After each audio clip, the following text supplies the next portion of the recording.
بسم الله الرحمن الرحيم والصلاة والسلام على أشرف المرسلين. Salam alaikum, bonjour tout le monde. Aujourd'hui, on va voir ensemble une autre vidéo, toujours sur le module traitement de signal. On va voir des exercices avec correction. On va commencer par l'exercice numéro 1.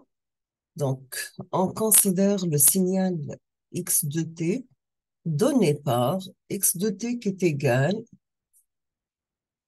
6 plus 4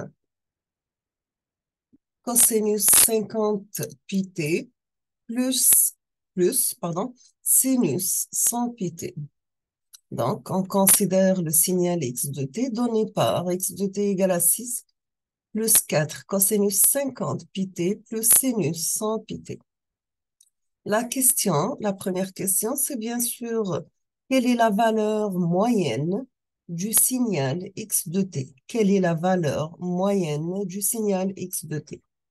Deuxièmement, tracer son spectre unilatéral d'amplitude et de phase.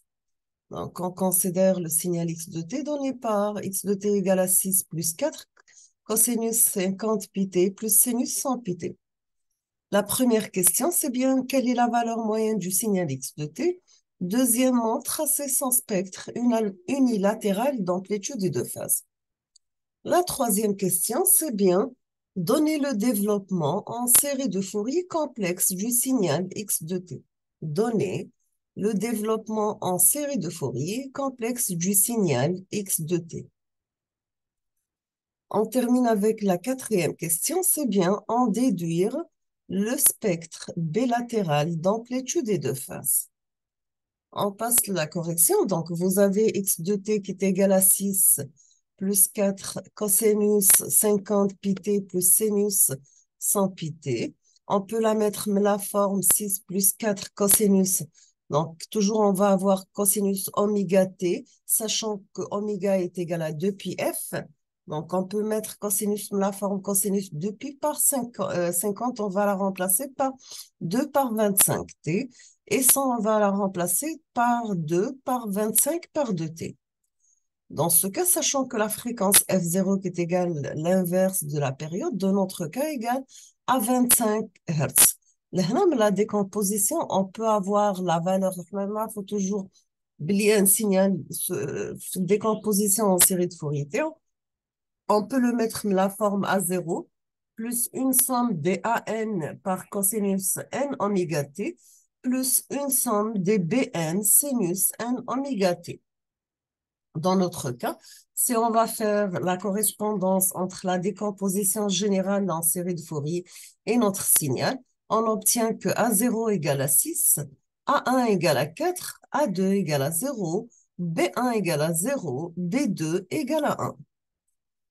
On passe maintenant comment calculer A0 et on va justifier par le calcul d'intégrale.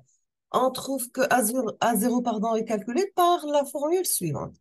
Vous avez que A0 est égal à 1 sur T0, l'intégrale entre 0 et T de x de T dt. Sachant que la période T égale à 1 sur 25, bien sûr, c'est l'inverse de la fréquence. Toujours la fréquence, c'est l'inverse de la période et la période, c'est l'inverse de la fréquence. Maintenant, pour calculer A0, on va remplacer x de T par sa valeur. Donc, nous avons A0 égale à 1 sur T, l'intégrale entre 0 et T de 6 dt plus 4, l'intégrale de 0 à T de cosinus 2 pi par 25 T dt, plus 1 par l'intégrale de 0 à T de sinus 2 pi par 25 par 2 T dt. On trouve que l'intégrale de cosinus c'est sinus, sinus entre 0 et T c'est 0. La même chose, l'intégrale de sinus c'est cos, cos entre 0 et la période c'est 0. Ça reste tout simplement que A0 égale à 6 sur la période T0 pour une valeur de temps entre 0 et grand T. D'accord? Donc, on obtient que A0 égale à 6. Dans ce cas, nous avons que la valeur moyenne du signal x de t égale à 6. On passe, deuxième question, c'est bien pour le traçage de notre spectre. Nous avons que x de t, mettez la forme 6 plus 4 cosinus 50 pt plus sinus 100 pt. Donc, on peut la mettre la forme, si on va transformer le sinus en cosinus, on obtient dans ce cas x de t la forme 6 plus 4 cosinus 50 pt plus le sinus, c'est bien cosinus 100 pt moins pi sur 2. Si on va faire la correspondance avec la forme générale de la décomposition en série de Fourier, on trouve rapidement que A0 égale à 6, A1 égale à 4, A2 égale à 1, sachant que la première phase fait 1 est égale à 0, la deuxième phase fait 2 égale 1 moins pi sur 2. On passe maintenant pour le traçage du spectre d'amplitude. Vous avez les AK, vous avez A0 égale à 6, A1 égale à 4 et A2 égale à 1. Donc, voici sa représentation graphique. La même chose pour le spectre de phase. Donc, pour 0, vous avez P sur 2. Pour 1, phi 1, vous avez 0. Pour phi 2, vous avez moins pi sur 2. On passe la dernière question, c'est bien le développement en série de Fourier de notre signal x de t. Vous avez que x de t, elle est la forme 6 plus 4 cosinus cosinus plus sinus.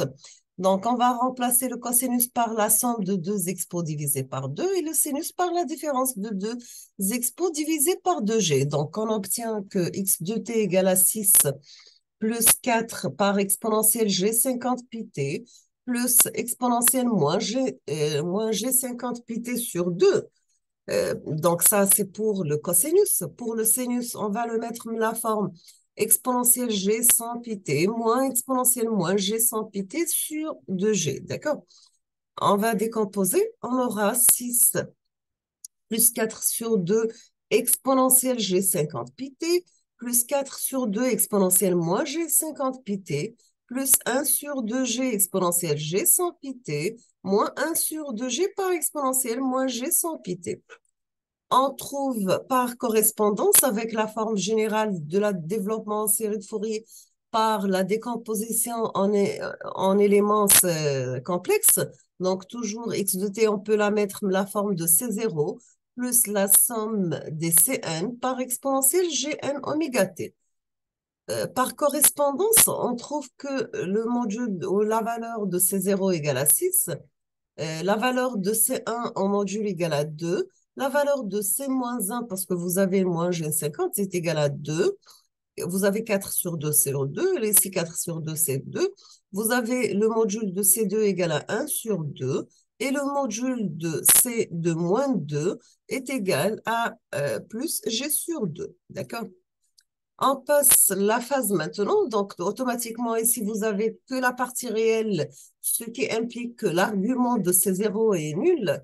Pour C1, vous avez, c'est l'argument de C1 égal à l'argument de C2 égal à 0, la même chose. Vous avez cosinus θ égal à 0, ce qui implique θ égal à moins 1. Donc, nous avons ici que partie réelle, pas de partie complexe.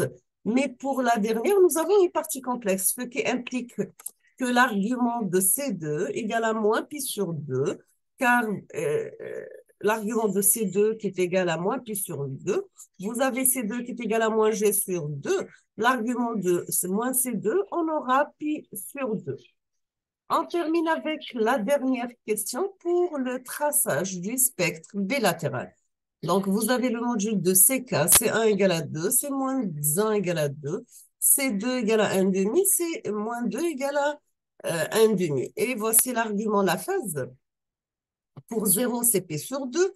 Pour C2, c'est moins pi sur 2. Pour C-2, c'est pi sur 2. D'accord? Je vous donne l'exercice numéro 2 à préparer pour la prochaine vidéo, Inch'Allah. Donc, on considère le signal y de t donné par y de t égale à 2 plus 3 cosinus 100 pt plus cosinus 40 pt. La même question, donc premièrement, on vous demande de tracer le spectre bilatéral d'amplitude et on va multiplier, donc tracer premièrement, on va tracer le spectre bilatéral d'amplitude. Deuxième question, c'est bien, on va multiplier, deuxième partie, pardon, de l'exercice, on va multiplier notre signal M de t défini par, on va multiplier le signal Y de t par un autre signal M de t, sachant que M de t est défini par de cosinus mi pi t. La question, c'est bien, on vous demande de calculer le signal x de t qui est égal à y de t multiplié par m de t. Et la troisième question, bien sûr, c'est tracer le spectre bilatéral d'amplitude du signal x de t. Tracer le spectre bilatéral d'amplitude du signal x de t. Nous sommes arrivés à la fin de cette vidéo et cet exercice. Je vous remercie infiniment pour votre attention. Comme toujours, n'hésitez pas si vous avez des questions. Et à la prochaine vidéo, Inch'Allah. Merci.